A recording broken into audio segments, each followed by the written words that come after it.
I think everyone has time to settle back. I hope you guys had a nice coffee or a walk and were able to stretch your legs a bit. We had an incredibly interesting session before our break on pioneering historical women in STEM, and thank you to all our contributors. Firstly, just to introduce myself, my name is Kayleigh and I joined the Calmast team as I am hugely interested in all things public engagement and creating relevant conversations around STEM and its impact in society.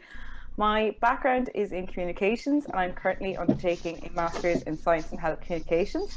The reason that I am here today is because I am going to be joined by a fantastic and inspiring panel of speakers who have each made a phenomenal contribution to their respective fields.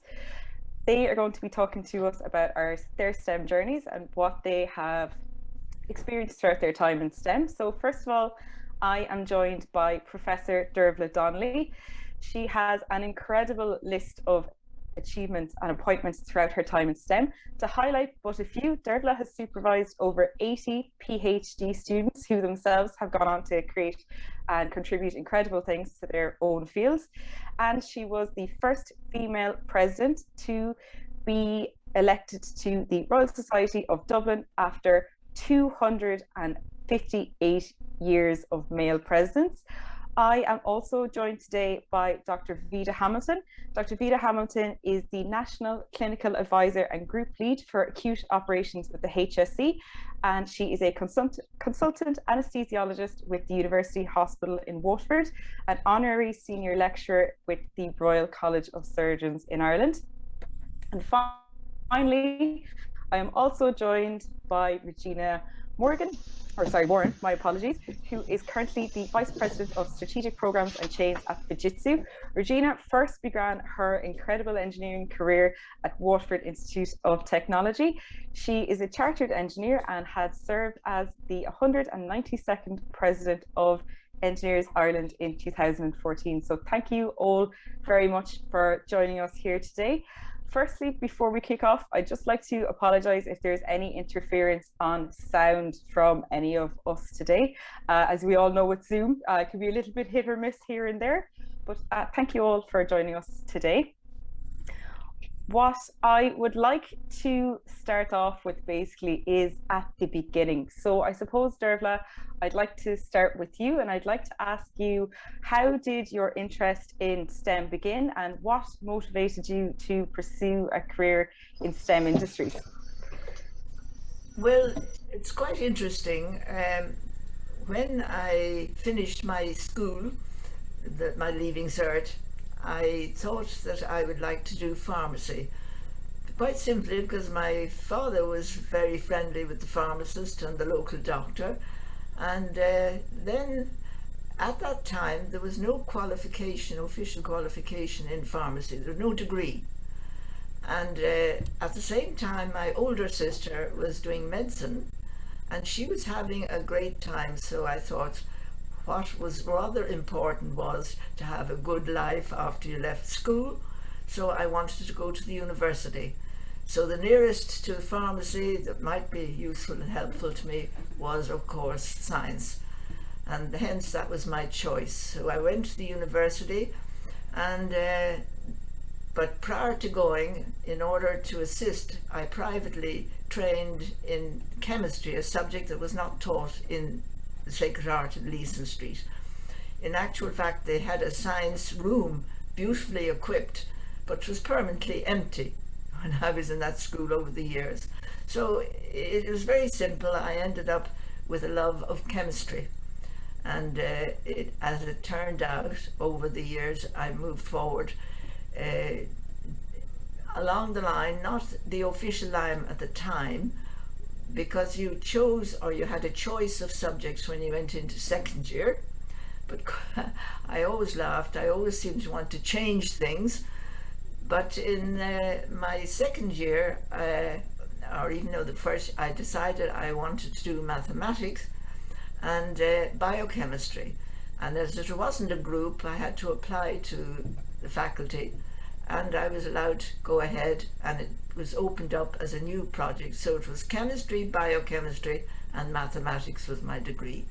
So it was interesting, you know, now they have, of course, many more subjects in degrees. Science has split into so many particular areas, but it was important at the time. I felt that the application of science was an area that obviously I was attracted to. Maybe it had something to do with my father. He was an engineer. One never knows. And looking back, can't remember. So like that, Kayleigh, it was a great life, and I loved my 3 years in the university. It was really very 4 years. It was a 4-year degree. So at that stage, what would I do after that? I decided to go ahead and do a PhD. And at the time, our professor was actually Thomas Wheeler. Now, he was a very interesting person because he had come back after spending years in India, and he believed in the application of chemistry to industry, and that atmosphere was there. And then Eva Philbin was also in the department because she had been in industry back in Galway, and she'd come up to Dublin, and of course she had got married and she had 3 children.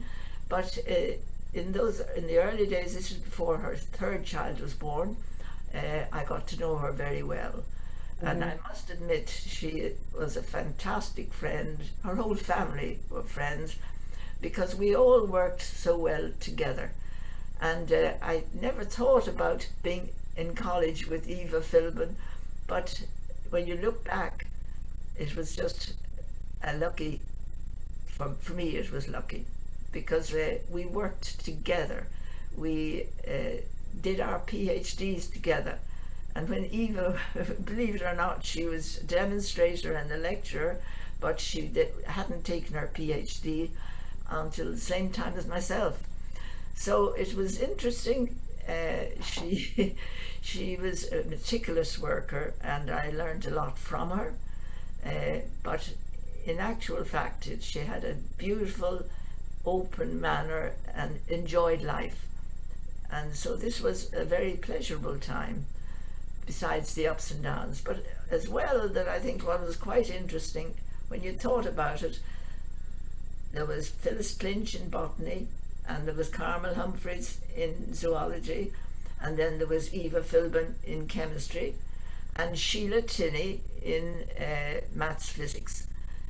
So I can see maybe the men, they accepted everybody. There was never any problems or any fighting, or there wasn't any pushing.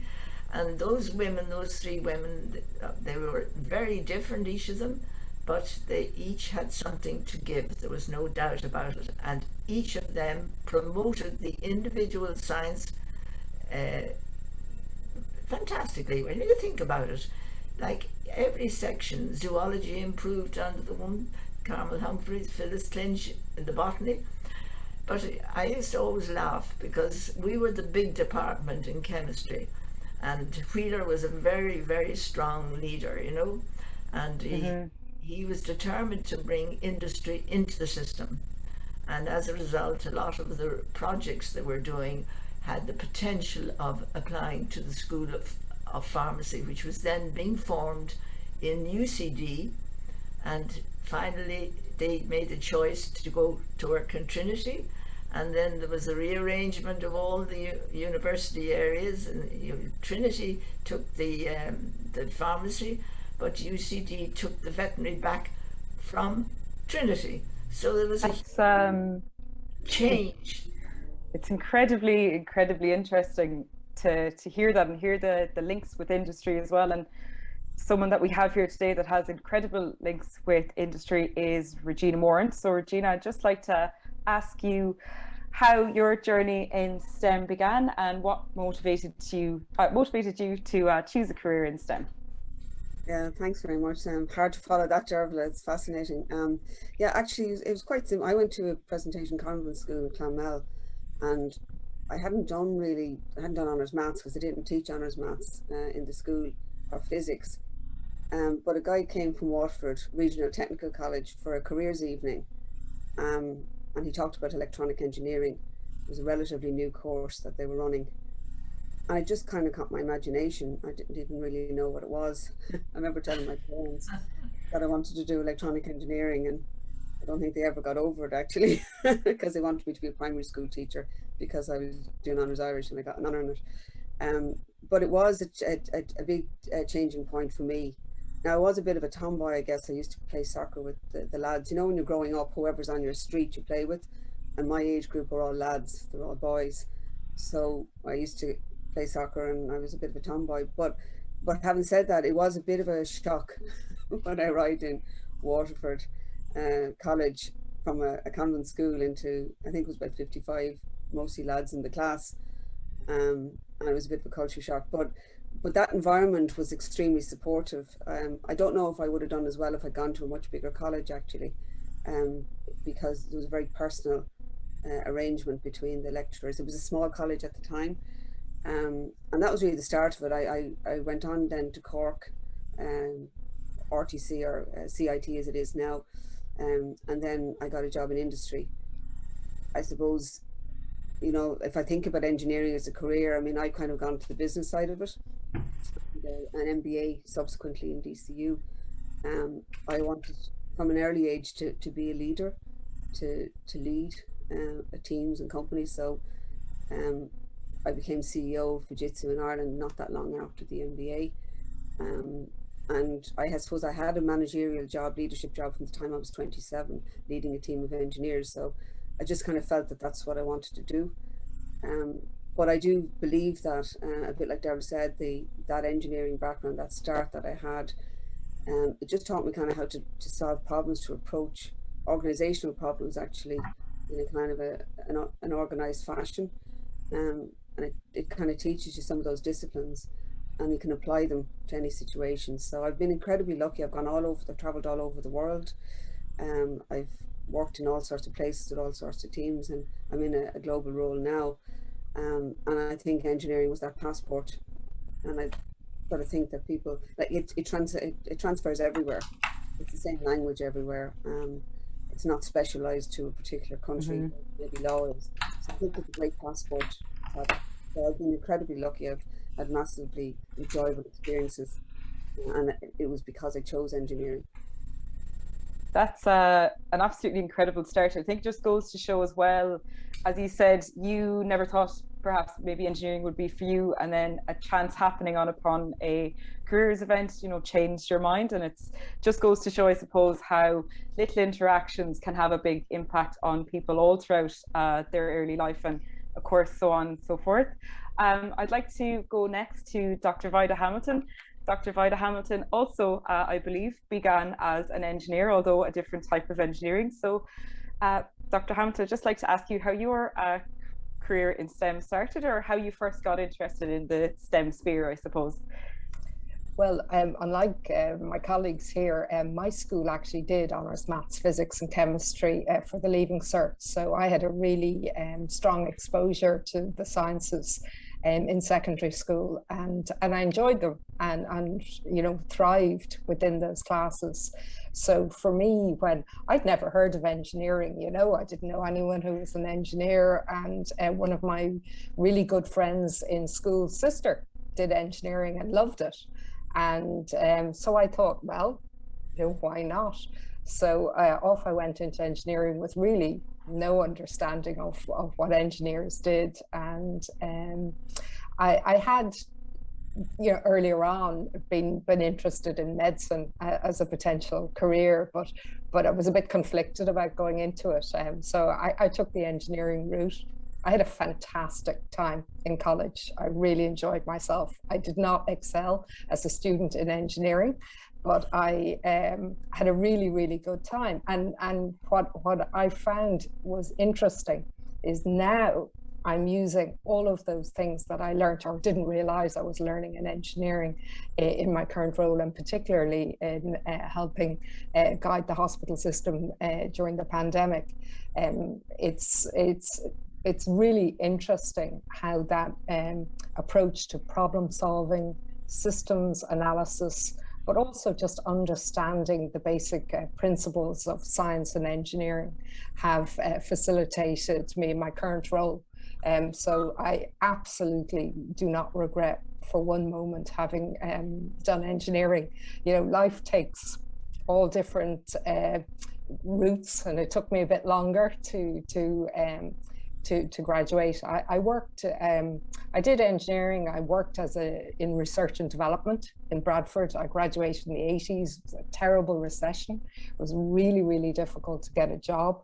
But I had a very interesting time there in a startup company funded by venture capital making ozone, small startup company, electrochemical method for making ozone. Subsequently, I think they sold it to BOC for some profit. I then went off and I taught with voluntary services overseas, because at that stage I had realized that engineering as a career wasn't one for me. I wouldn't thrive within it. It didn't do it for me, if you like. And I decided while I was away that I would go into medicine.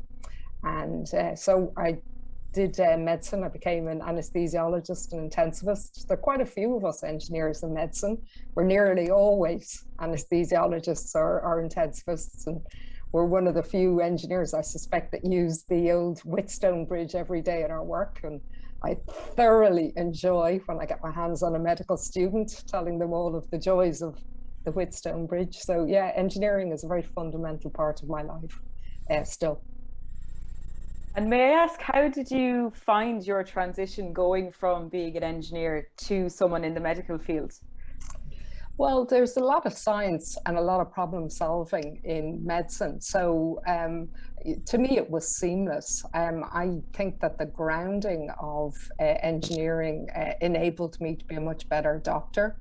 And certainly in terms of the pandemic, my ability to communicate to all of the different disciplines that contribute to delivering healthcare has been really, really key. So I've formed very strong relationships with the engineers in the States, with the oxygen engineers, with the medical equipment engineers through the pandemic. And we were able to talk a common language, and I was able to provide that link between engineering and the clinicians so that we could understand the importance of different elements that were different for us to be able to manage the pandemic effectively. So yeah, look, it was just, things coalesced. Of course, and as we all know, women have played a key role in the pandemic. They have given some incredible contributions throughout the entire thing, as we all know. What I'd like to ask, as you all have such varied backgrounds, is what was or is, I suppose, your highlight to date of your STEM journey? And I suppose, Dervilla, I'd like to start with you. So what has been your highlight of your STEM journey to date? I've a lot of highlights. That's okay. You know, it's quite interesting. You know, when I was in the university,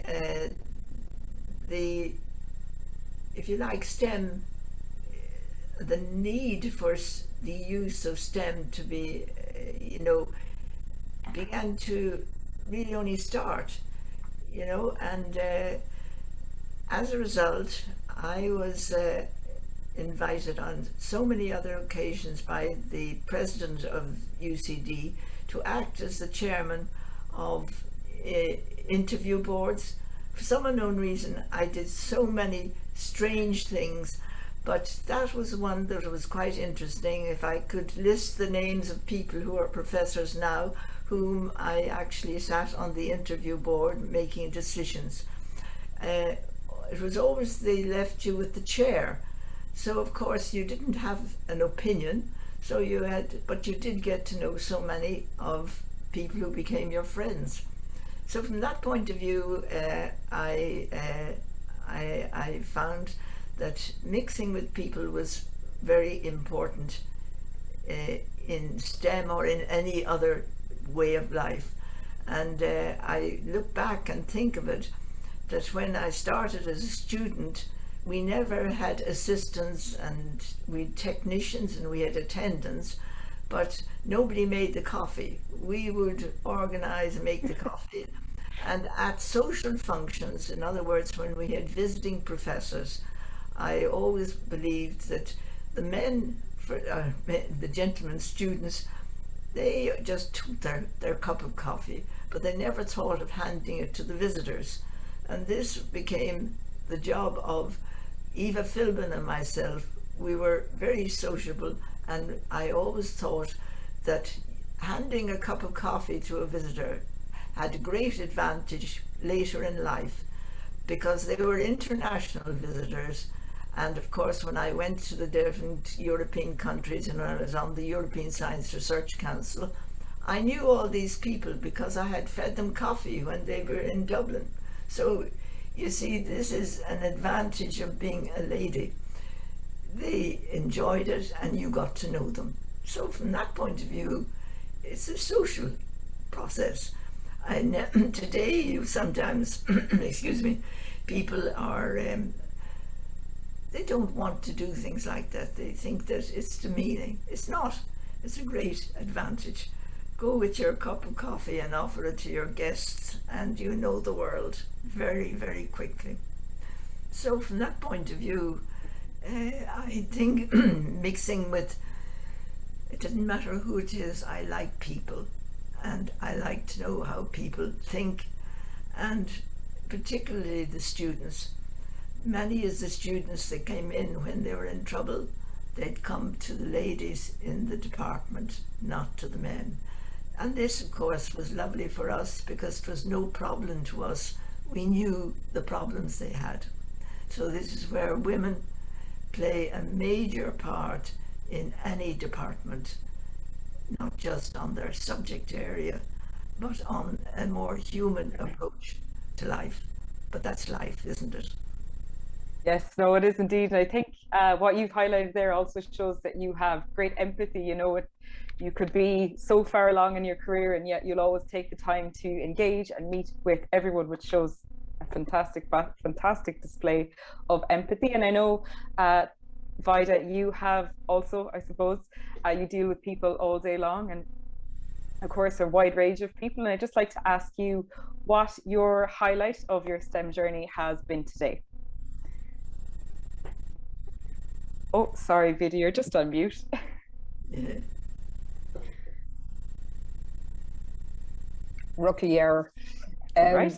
So I suppose the highlight for me has to have been the experience of running the multidisciplinary team for the third wave of the pandemic. So we had two medical equipment engineers, an oxygen engineer from Estates. We had a couple of respiratory consultants, the critical care program. We had the audit team from NOCA, and we had members from the hospital groups and acute operations. And we met daily for 35 days during January, February, straddling the peak of the third wave, because I don't think anybody realizes how close to the edge we were in the healthcare system. All of our ICUs were in surge. And what we did was NOCA, the audit team, the ICU audit team, gave us a situation update, and they rang around every unit in the country, checking on numbers, the acuity of the patients. The critical care team rang around all of the units that were reporting no capacity to ensure that they were adequately staffed. They had the appropriate skill mix. We had put an escalation plan for non-critical care staff to support critical care, but that there was appropriate skill mix, but also to make sure that morale was okay, that people who were working in those ICUs felt safe. And on a couple of occasions, we had to intervene quite robustly to change the skill mix to make sure that people working in the environment felt safe. I had got an oxygen report on utilisation by hospital every day. So, and the Estates did enormous work in increasing our oxygen capacity nationally from March last year. So we increased it by 60%, but we also put together oxygen groups. which was a combination of the engineers from estates in the hospital and the respiratory clinicians, so that each would understand the needs of the other. Because our hospitals weren't designed to deliver oxygen to so many patients. And what clinicians didn't realize was that if you pull too much oxygen from a liquid source through a very narrow pipe with the latent heat of evaporation, you will freeze the pipe and you will collapse the oxygen supply to the whole hospital, not just not be able to switch on another flow meter. So it was really important that people understood the limitations and balanced the delivery of oxygen throughout the hospitals. And of course, we were delivering very high flow oxygens in environments where they weren't used to having such high concentrations. So we had to educate people about the increased fire risk in supersaturated environments. So there was a huge amount of work done. In terms of our medical equipment, we knew where every piece of medical equipment was in the country in terms of managing COVID, what was being used, who it was being used for, and what redundancy a hospital would have. And we had pretty good preparatory work done. So there's only a few occasions where we needed to move equipment across the country, you know, in the evenings or at weekends.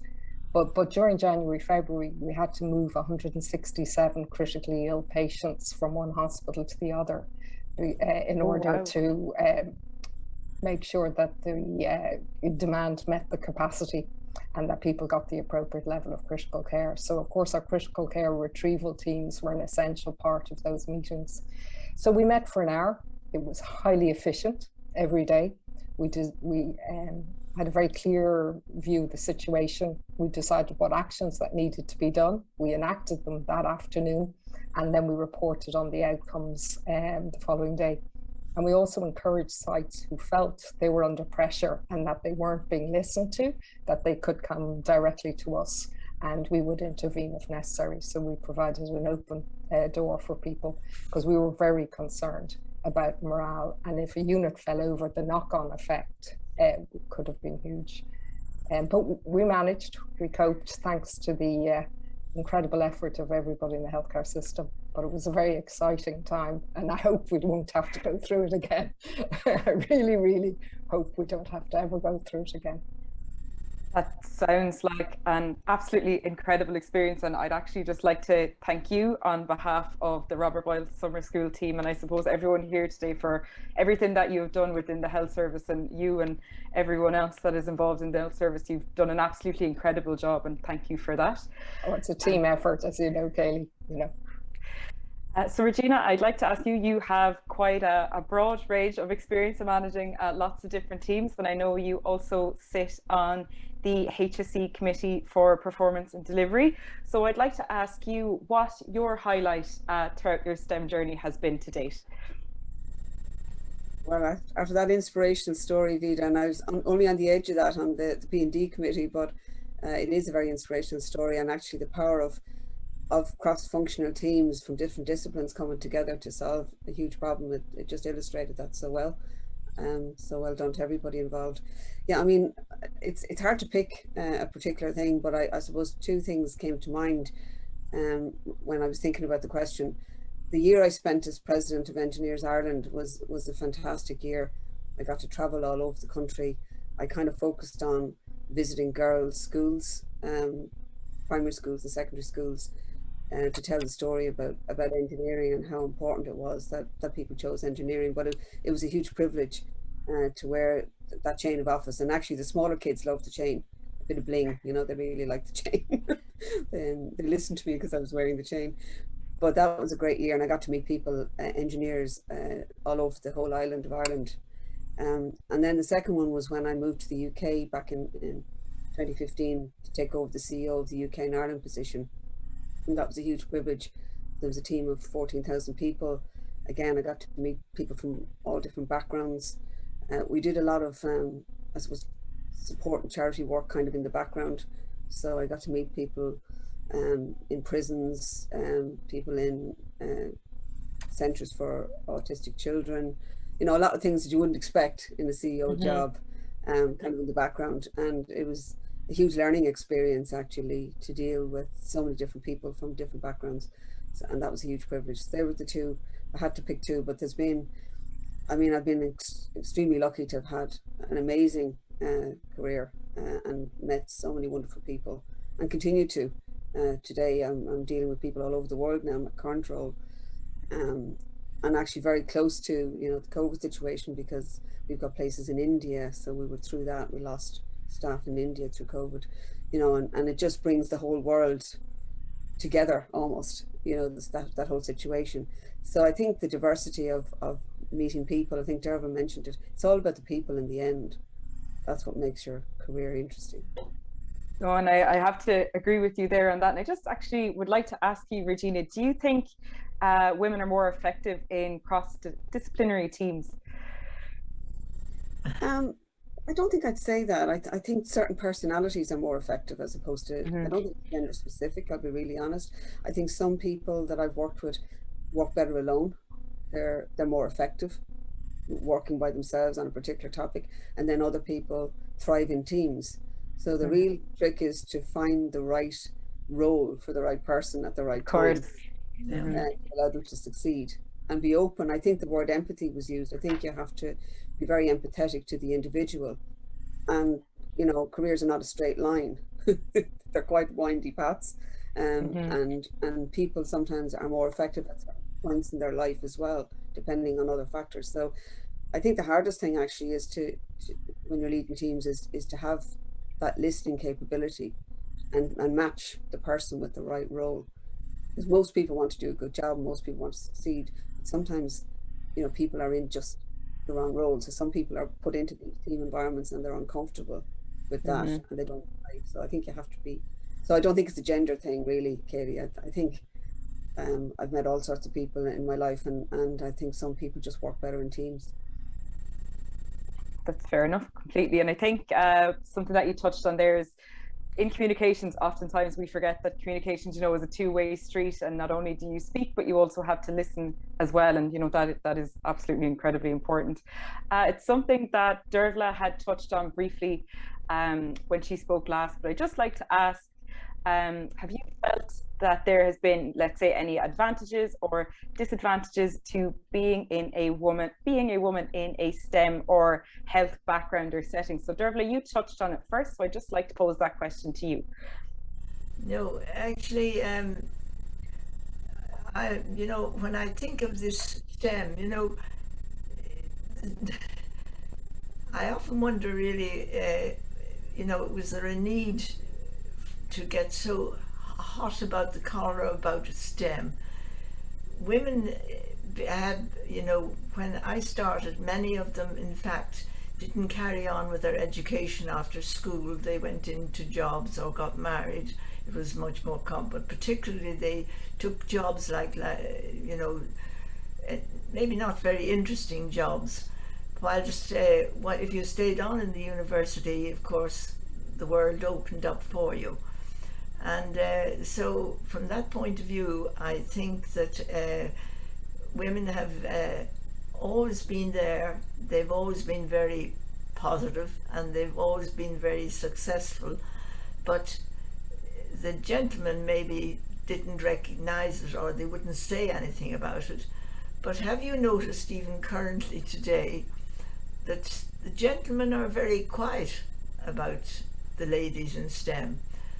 They have realized, I think they've been educated to realize that the women are there, and this is why your job, Kayleigh, is rather important as a journalist, to get the message out. It's amazing, people do listen or read, and I think that whilst we should promote women, but we shouldn't overdo it. We should carry on and be ourselves, because what we're doing is good. But I can understand at the beginning you have to tell people what is happening. So from that point of view, I must admit I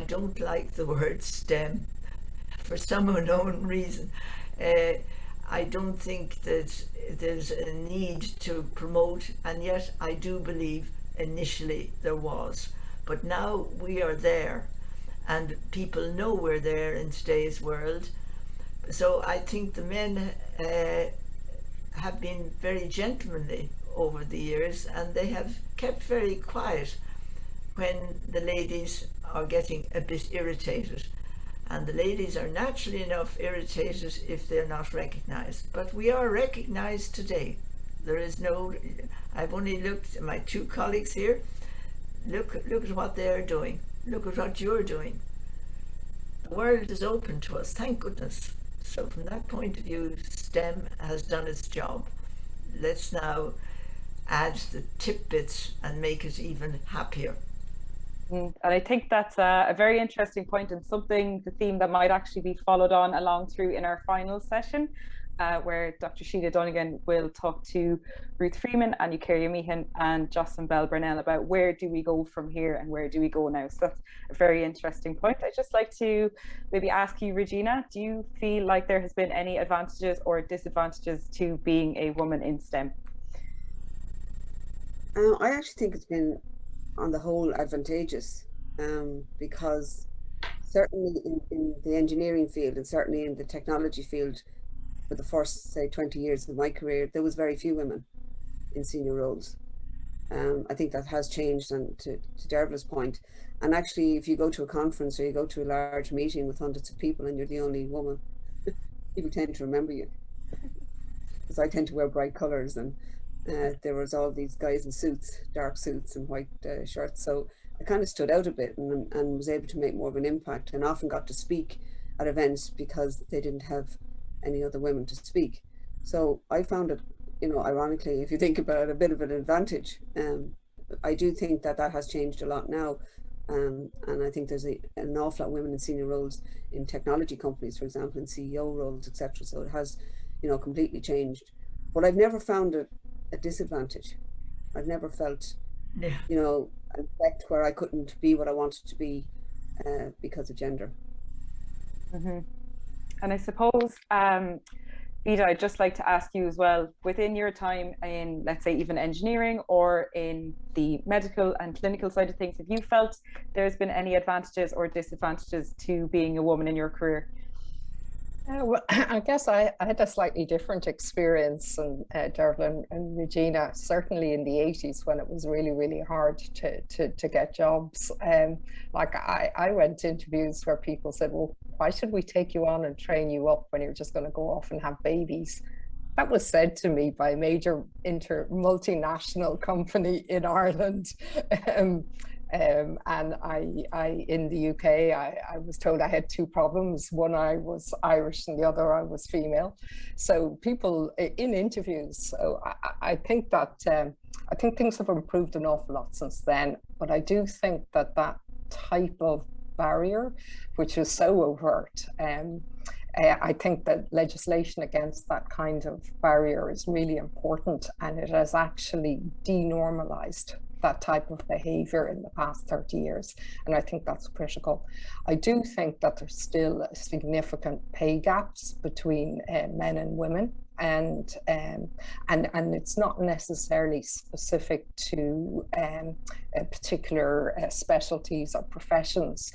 I think it's a societal construct, and I think it's going to take us quite some time to evolve out of that. So I think there's a lot of there's a way to go. I actually do think that, yes, there's a big improvement since my day in women doing STEM subjects, but I do think it's something that we still have to actively encourage, particularly when the number one thing for kids under 10 to be is a social influencer on the YouTube or whatever, and that just kills me. So I do think that there's still a lot of work for us to do to support women being strong and independent contributors to society on a professional basis. We've always been strong and independent, but from a professional basis too. I'm very glad that you've highlighted both sides of the page there, because, you know, on one hand, as Dervilla and Regina have said, they've both had very positive experiences and quite a lot of advantages, but it's also quite honest and refreshing to hear that, you know, not everyone has those experiences and these things may still happen as well. So thank you very much, Vida, for that. I'm very conscious of time here, so I know we just have a couple of minutes left in the session, and I'd like to get to some comments before we finish. So I'd just like to ask you one very, very quick and brief question. You might just be able to summarize it in a sentence or two.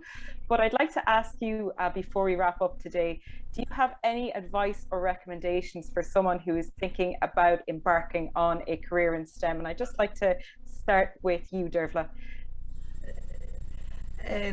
I would say make sure that you have your basics, that you're trained in a particular area if that is what you want to progress, if you want to stay full-time in STEM. But in today's world, everybody takes a little bit of every subject area. It's not like years ago where you stayed in one specific session. So it is important that you are open to any information you can, and STEM is certainly, I do think it has great potential. And now, as we all know what we mean by the word STEM, as I said earlier, I didn't like the word STEM because I feel it ties us into one small area of life. It doesn't. The world is open to us, and we can, I think, I have no problem that women are recognized. I think, okay, you'll always get somebody who will query that point, because we all have opinions, and the world is open to us, and I think this is what is really terrific. I think that to recognize everybody as offering something. Everybody has something to offer. Let's stick along that line, be it STEM or any other subject area. And I admire all my colleagues here today. They're all doing a fantastic job, and may I just say, as the elder member in this group, that I admire both of you, what you are doing, and that you really are working extraordinarily hard. But isn't it pleasurable if you work? That is what makes life worth about. And if you can help anybody at any stage, believe you me, it is very satisfying. Thank you very much. That is an absolutely fantastic and inspiring, I have to say. Thank you very much, Dervilla, for that comment. Regina, if you would just like to maybe give your piece of advice for someone who's about to embark on their career or their journey in STEM. Yeah, I hate giving advice to people actually, but I think it's be adaptable. It's a bit like the old quote about not the strongest or the most intelligent that survive, but the most adaptable. You know, and actually, if I think of my own career, sometimes I took a few steps back. It wasn't a straight line, and not to be discouraged by that. You know, to learn from whatever those experiences are, even the ones that you described, Vida, which were not very pleasant at interviews and that. I think you know, you kind of learn from all of those difficult experiences as well.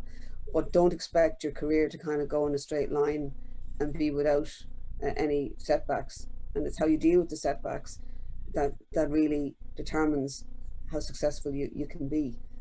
It's easy to say that now looking back. I don't think I was as chirpy about them at the time, but when I think about it, I probably learned more from some of the setbacks than I did from some of the promotions, if you like.